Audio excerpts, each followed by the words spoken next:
Hello and namaste everyone. Welcome to the another video, and in this video I will talk about how I prepared paper number 5 of CA final, that is SCMP. So before going to strategy part, ये जानना जरूरी कि मैंने कितना score किया SCMP में. So I scored 53 marks out of 80 marks of paper. मैंने 80 marks का ही पेपर अटेंड किया था बिकॉज उस पेपर में मेरे साथ थोड़ा हेल्थ इशू भी था एंड पेपर भी थोड़ा अबव एवरेज था. यदि मैं ठीक भी होता तो मैं 90 मार्क्स का ही सॉल्व कर पाता. मैंने इस पेपर को कैसे प्रिपेयर किया था. मैंने इसकी कोई क्लासेस नहीं ली थी, सेल्फ स्टडी थी इस पेपर के लिए मेरी. एंड मैंने अतुल अग्रवाल सर के रिवीजन लेक्चर और कॉन्सेप्ट नोट्स रेफर किया था. मैं किसी भी फैकल्टी का प्रमोशन नहीं कर रहा हूँ, जो मैंने किया था मैं वो बता रहा हूँ. मुझे उनके कॉन्सेप्ट नोट्स अच्छे लगे थे. मैंने उन नोट्स को स्टडी मैट से भी कंपेयर किया था एंड स्टडी मैट में जो कीवर्ड्स थे वही उन्होंने एक जगह निकाल के रखे थे. एंड स्टडी मैट से यदि पढ़ने जाते तो थोड़ा ज़्यादा टाइम लगता. कीवर्ड्स अपने को आइडेंटिफाई करना पड़ता, अपने को हाईलाइट करना पड़ता. वो टाइम बचाने के लिए मैंने उनके कॉन्सेप्ट नोट्स रेफर किया था. उसमें जो चैप्टर्स में लॉजिक फॉर्मूले हैं वो भी एक जगह मिल गए थे, तो वो मुझे अच्छे लगे थे उनके नोट्स. एंड क्वेश्चंस के लिए मैंने ICAI का मटेरियल ही रेफर किया था, study material. And case study digest institute ने जस्ट कुछ दिन पहले ही लाया था, तो उसके सारे क्वेश्चंस किए थे मैंने, case study, case scenario and skill based questions. मैंने क्या अलग किया था SCMP में मैंने ये किया था कि जो मैं केस स्टडी के लिए बहुत ज़्यादा टाइम लगता है ना, केस स्टडी और केस सिनेरियो बहुत ज़्यादा बड़े हैं, बहुत टाइम कंज्यूमिंग है.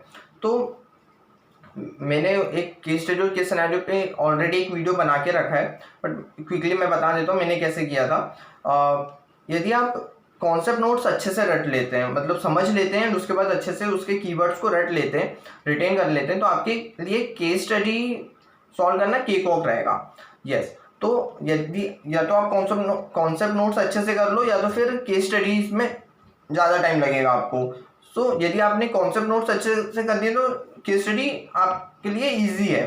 बस जो केस स्टडी स्पेसिफिक पार्ट है, किसी केस स्टडी में किसी भी बिजनेस का दिया हुआ है तो उससे रिलेटेड जो स्पेसिफिक पार्ट है सिर्फ आपको वो पढ़ना पड़ेगा, उसको सिर्फ कनेक्ट करना पड़ेगा. और उसके लिए मैंने क्या किया था, मैंने ऑडियो बनाया था हर केस स्टडी का. जैसे केस स्टडी और केस सिनेरियो जो केस स्टडी डाइजेस्ट में, उसके लिए मैंने अपनी फ्रेंड के साथ एक केस स्टडी का मैं ऑडियो बनाता था एंड दूसरा वो बना के मेरे को भेजती थी. तो ऐसा एक एक करके हमने प्रिपेयर कर लिए थे ऑडियो. तो ऑडियो बनाने से क्या हुआ था, वो 10 से 15 मिनट के ऑडियो थे पर केस स्टडी, और उसको और स्पीड में भी सुन सकते थे. तो जब रिवीजन के टाइम पे उन ऑडियो के थ्रू केस स्टडी डाइजेस्ट के case study and case scenario को मुझे सॉल्व करने में मैक्सिमम 3 to 4 आवर्स लगते थे, बस हो गया. उससे ज़्यादा टाइम मुझे कभी भी नहीं लगा. आई नो फर्स्ट टाइम पे जब ऑडियो रिकॉर्ड कर रहे थे तब थोड़ा टाइम लगा, बट उसके बाद एग्जाम के पहले भी रिवीजन करने के लिए मुझे 3 या 4 घंटे बस लगे होंगे, उससे ज़्यादा टाइम नहीं लगा. और वो ऑडियो मैंने ड्राइव पे अपलोड कर दिया और उसकी लिंक मैंने डिस्क्रिप्शन में दिया है. यदि आप चाहते हैं, आपके पास टाइम नहीं है खुद के ऑडियोज बनाने का, वैसे तो खुद के बनाने चाहिए, बट यदि टाइम नहीं है या फिर आपने कभी अभी केस स्टडी डाइजेस्ट नहीं देखा तो वो ऑडियो के साथ आप करिए, यूज़ कीजिए, वो आपको हेल्पफुल रहेंगे, वो आपका टाइम काफ़ी बचेगा. एंड फॉर प्रैक्टिकल क्वेश्चंस मेरा यही था कि पहली बार सारे क्वेश्चंस, एक एक क्वेश्चंस को सॉल्व करके देखा था एंड ये आइडेंटिफाई कर लिया था कि कौन सा क्वेश्चन मुझे इजीली बन रहा है, मुझे फिर से उस क्वेश्चन को करने की जरूरत नहीं है. तो उस क्वेश्चन को मैंने क्रॉस कर दिया था, कौन सा क्वेश्चन में कौन सा पार्ट है जो मुझे डिफिकल्ट गया या नहीं बना, तो उसको मैंने स्पेसिफिक मार्क करके रखा था, वहां लिख के रखा था कि मैंने क्या गलत किया था, क्या होना चाहिए था. और कहीं यदि ऐसा लगता है कि पूरा लिखना पॉसिबल नहीं है, बहुत सारे इशू है इस क्वेश्चन में, तो मैंने उस क्वेश्चन के भी ऑडियो बना लिया था और ऑडियो की फाइल का नाम स्पेसिफिकली अच्छे से दिया था, ताकि बाद में जब रिवाइज करूं तो वो फाइल ढूंढने में मेरे को कंफ्यूजन ना हो, ज़्यादा प्रॉब्लम ना हो. फोल्डर वाइज मटेरियल भी बना लिया. यस, एक फोल्डर बना के सारे ऑडियोज को एक फोल्डर में कर दिया था मैंने SCMP के लिए मॉक टेस्ट पेपर भी थोड़े ज़्यादा सॉल्व किए थे as compare to other subject, because ये सब्जेक्ट ऐसा है जिसको हमने पहले कभी नहीं पढ़ा है, ना IPCC में ना फाइनल में, खुद नया सब्जेक्ट है. मैंने इसके 3 मॉक टेस्ट पेपर लिखे थे, एक टेस्ट सीरीज लगाया था, उसके 2 मॉक टेस्ट पेपर लिख लिए थे एंड एक इंस्टीट्यूट का मॉक टेस्ट पेपर लिख लिया था.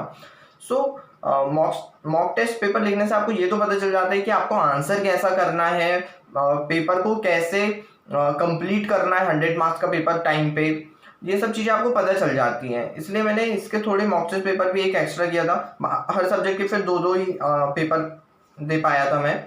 एक और बात, यदि इंस्टीट्यूट पेपर इजी बनाता है SCMP का, तो वो ये एक्सपेक्ट करता है कि स्टूडेंट उन्हीं के आंसर लिखें, आंसर उनके इंस्टीट्यूट के आंसर से मैच हों।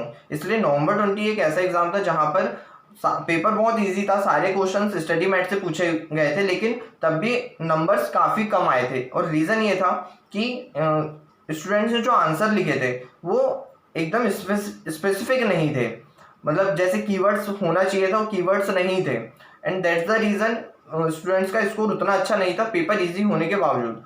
एंड वहीं बात करें जुलाई 21 के एग्ज़ाम की जो मैंने दिया था, उसमें पेपर थोड़ा टफ था, बट जब पेपर टफ रहता है तो इंस्टीट्यूट ये एक्सपेक्ट नहीं करता कि answer as it is match हो उनके आंसर से।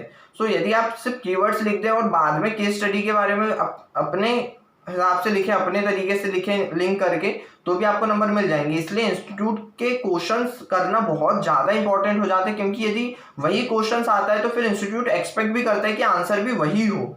इसलिए इंस्टीट्यूट का एक एक क्वेश्चन सॉल्व करना बहुत ज़्यादा इंपॉर्टेंट हो जाता है।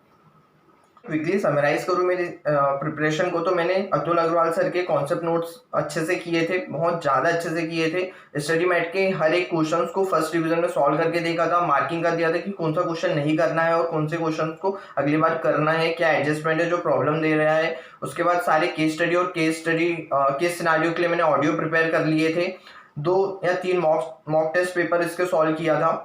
So this is all about my strategy for SCMP। I hope किसी ना किसी के लिए हेल्पफुल होगी। एंड आपकी कोई क्वेरी हो या फिर कोई भी डाउट हो तो आप मेरा व्हाट्सएप नंबर डिस्क्रिप्शन में है, आप मैसेज कर सकते हो। और एक और बात, वो जो ऑडियो की मैं बात कर रहा था वो उसकी भी लिंक डिस्क्रिप्शन में मिल जाएगी। यूज़ कीजिए, टाइम बचाइए या फिर खुद के ऑडियो बनाइए। सो मिलते हैं नेक्स्ट वीडियो में, तब तक के लिए बाय बाय और अच्छे से पढ़िए। All the best.